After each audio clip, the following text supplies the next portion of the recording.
Bwana, mambo vipi? Hongera sana kwa mchezo. Asante sana ndugu. Bwana, leo clean sheet ya kwanza ya msimu, mechi ilivyoanza na ilivyoisha, utofauti ulikuwa nini? Tofauti ulikuwa ni mkubwa kwa sababu tulianza tukiwa chini, lakini tunachoshukuru tuliweza kumaintain at least kuweza kupata magoli, lakini sisi kama defense kuweza kufanya vizuri, sisi kuhusu goli lote. Mashabiki wategemea nini msimu huu? Kikubwa wategemea mazuri kwa sababu ndio mechi ya kwanza ya msimu. Kwa hiyo sisi tunawaahidi mambo mazuri. Mnavyokuwa mabeki, clean sheet kwenye mchezo wenu wa kwanza wa msimu, huwa ina maana gani kwenu? Hiyo ni muhimu sana kwa sababu sisi kazi yetu ni kuzuia timu isiruhusu magoli, au sio?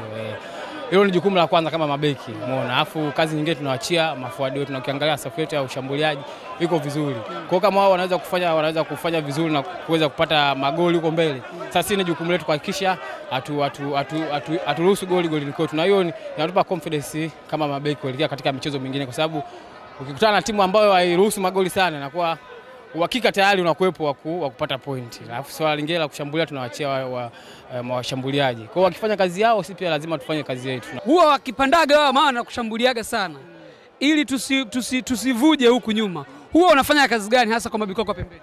Kikubwa ni kukava nafasi yake. Uzuri hizo nimeanza kucheza naye sio leo wala jana, kwamba ni kitambo, kwa hiyo tayari tushazoeana na ninajua ubora wake. Kwa hiyo unapoona amesogea, basi aidha mimi ni kave au namba 6 anakava upande wake. Kwa hiyo ni mawasiliano tu katika timu na kujipanga vizuri. Mashabiki wako nahodha?